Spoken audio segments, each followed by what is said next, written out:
All right, welcome back to your view with me on JJ Tabane. What a heavy news day, hey. The DA all over the news. So we'll talk about the DA now, but I wanted to talk about Baleka Mbete. I mean, you got to go and watch Baleka Mbete's interview on one of my favorite shows on Al Jazeera called Head to Head. Whoever advised her to go to that show needs to get their head examined. First of all, why was she talking at all? Why was she talking at all? But I don't have an interview, man. How they run away, and then lives all the countries in Africa, crosses to UK, and goes to Oxford University to go and have an embarrassing interview with Al Jazeera. Bad. Bad. Misrepresenting us all, man. And you're misrepresenting the ANC. Just being bad. Can you please come quickly? Interview. That's bad. It's just terrible. You need to watch it. We thought we'll play a clip of it. We'll ask for Al Jazeera to give us the permission to show it to you tomorrow. It's bad. Terrible. Terrible. But what struck me about that interview was a thread that's running through it, which was a poor appreciation of accountability. So he's asked, also, why didn't you challenge him back on HIV? I know I was busy. How? 300,000 people were dying because of your AIDS denialism, and you were busy. It's not even the worst answer that came out of that interview. But it linked to the story, right, that happened today about the ANC in Gauteng. You see, ANC in Gauteng, by the way, just in case you misunderstand me in my rantings about it, it's one of the best ANC provinces from a point of view of how you can model the future ANC. So, you know, you got people of credibility, people of stature like the Makuras of this world, Dr. Bandile Masukus of this world. You know, you saw the MEC of Transport, Job, Tate Mama Bolo. You know, you got people with a bit of gravitas and substance, and you say, well, you see, if these guys were given an opportunity to lead the ANC in the future, maybe, just maybe, it may just survive losing an election soon. Hey, but how disappointing. So I'm told, it is all over the news, that they now don't want to accept the recommendation of the Integrity Commission that says that they must fire people who are involved in the VBS scandal. They don't want to get Faith Mazibuko, who was swearing at the civil servants just a couple of months ago with a clip that was leaked, and we've all had. Just exhausting. I didn't want to play it for you again today. The Combi Courts, you know, drama. They are saying the Integrity Committee must go and jump. And that's part of the problem. The problem is, in theory, the ANC was happy to have an Integrity Commission as an answer to its multiple corruption scandals, so that they are able to say to people, no, but we've got an Integrity Commission, Whitey. But the Integrity Commission, the test of it must be so bad. If a Musebenzi Zwani can pass, I'm sure they'll have multiple choice, man. I'm sure I'm feeling multiple choice. Let's go university multiple choice, no guess, or passa come out of the score, people like those ones who passed the Integrity Commission's test, they must have been given a multiple choice test, man. Because how do you pass as some of these people whose reputations are stinking? We appeared before the Integrity Commission. It's enough for them that they've appeared. Now, in this case, an entire body, right, a provincial executive committee, rejects a simple recommendation that says these people whose hands are dirty on VBS must be fired. No, we don't want to fire them. It must go to national. We wash our hands and so on. It's bad. Anyway, the DA on our agenda tonight, Herman Mashaba handing in his resignation. Of course, a lot of people, sensible Johannesburg citizens, are sad to see the back of Mashaba. Sensible people who have never known such a hands-on and enthusiastic and a servant leader of a mayor. You may not like him. You may think he's a bit, rough on the edges and so on. But here was somebody who seems prepared to serve. Seemed prepared to serve. Let's take a look at what he had to say earlier today.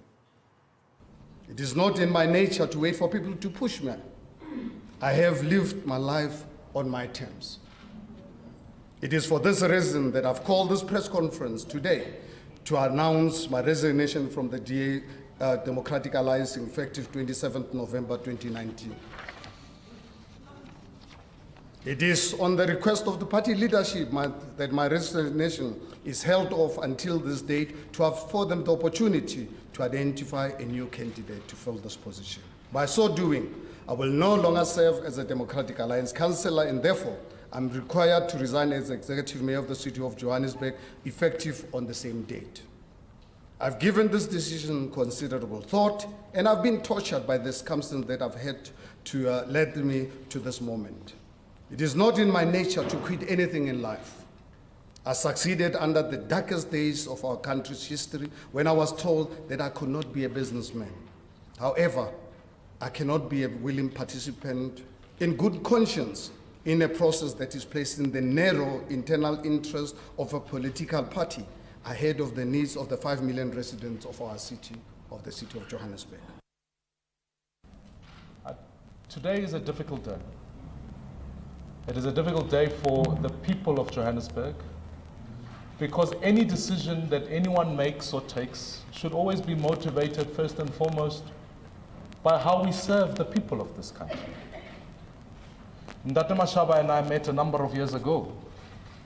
I would consider him a friend, a fellow comrade, and someone I've had the honor to serve with in the same political party, and ultimately to have had the honor to campaign with him and watch him serve the residents of Johannesburg.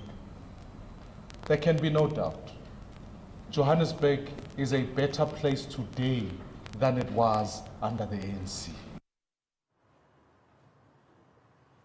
All right, and Tabane there, truly wearing his heart on his sleeve, man. You know, talking from the heart, and you can see he's really moved by this development. And in fact, his response to Mashaba's resignation and some of the stuff we didn't show there, where he in fact endorses Mashaba, calls Mashaba his hero. This is straight after Mashaba has said, this Democratic Alliance is going so fast to the right, nobody can catch it. And that should tell you something about what is coming for the DA. I think the DA is in deep trouble. It will be a miracle if the DA does not split over this, because it's quite clear that there's a tug of war about where ideologically it sees itself, but where practically it sees itself in service to the people. Its attitude towards even things like coalition. You'd remember part of what collapsed the coalition in Port Elizabeth and Nelson Mandela Bay was that there's always this thing about the DA being a little arrogant, too arrogant for its partners. And Mashaba raises that in his resignation speech, that whereas he had only gotten 38%, the DA only got 38%, there are some within the DA who expected him to rule arrogantly. In other words, to ignore the suggestions of their own coalition partners, to ignore the proposals of those who actually have helped them to govern that city. I think that's a very serious thing. And it is serious in that it's happening now for the second time. That it has caused the DA to lose Nelson Mandela Bay. It has now, it looks like it will cost the DA to lose Johannesburg. Something that would be sad. Because I do think that this country needs an effective opposition that knows what it is doing. And you may not like the DA, but a lot of people are beginning to see it as a serious counterforce for the ANC, a serious counterbalance of power in our country. And therefore, in a sense, we cannot afford to see the DA fail. Of course, there are narrow people. I mean, there's a chap, I don't know, who speaks for the ANC in the region there, was already, Mashaba had not even finished speaking, and he was already celebrating that. He said, yeah, Mashaba must go because after all, Joburg is in a mess. He found it in a mess by the ANC, man. He found it in a mess. It was in a sewage when he found it. So don't come and tell us, yeah, no, he's running away because after all, the finances are in a mess. They were in a mess when he inherited it. So don't come here with that. Mashaba did a good job, I dare say a better job than all of the ANC mayors combined. God bless him. I mean, honestly, why did they even bother him making him a mayor? God only knows. And then today, they must go and fight for the election, but we in 2021. Mashaba did an excellent job. Well done. Well done, Mashaba. You can hold your head high. And I hope some in the DA who sees what you've seen will follow you out and go and do something else. Because what you are seeing there is not what was promised to South Africa. And you can see, we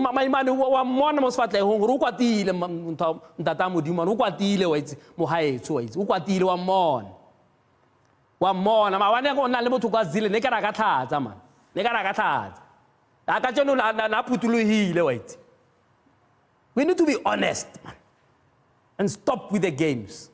And so, Herman Mashaba, you did well, and Godspeed, and God bless you in whatever you are going to do going forward. You're not perfect. Yeah, you are not perfect. You're not going to lose Mashaba. And maybe it's better to have people in these positions who, in fact, are not cut out as politicians. Because they tend to tell the truth. Hey, Baba, trade you and go home, man. Hey, man. So a person like Herman, who's not a typical politician, maybe that was a good thing that happened for the city. And so the city has, the DA has a big challenge now to get somebody in that position who will carry on the hard work and the focus that Mashaba has shown in the short 3 years that he was mayor. We take a break. At the bottom of the hour, we talk to Zamikaya Maseti, who's going to try to make me understand. And I know that he doesn't always share my enthusiasm on these things, but he'll try to make me understand how he sees this DA debacle. And of course, at 10 o'clock, our Frank Talk tonight, Helen Zille, the new federal chairperson of the DA, joins us here on Newsroom Africa to have a discussion about her job, how she sees her job, the future of the DA, and other interesting matters. Stay tuned.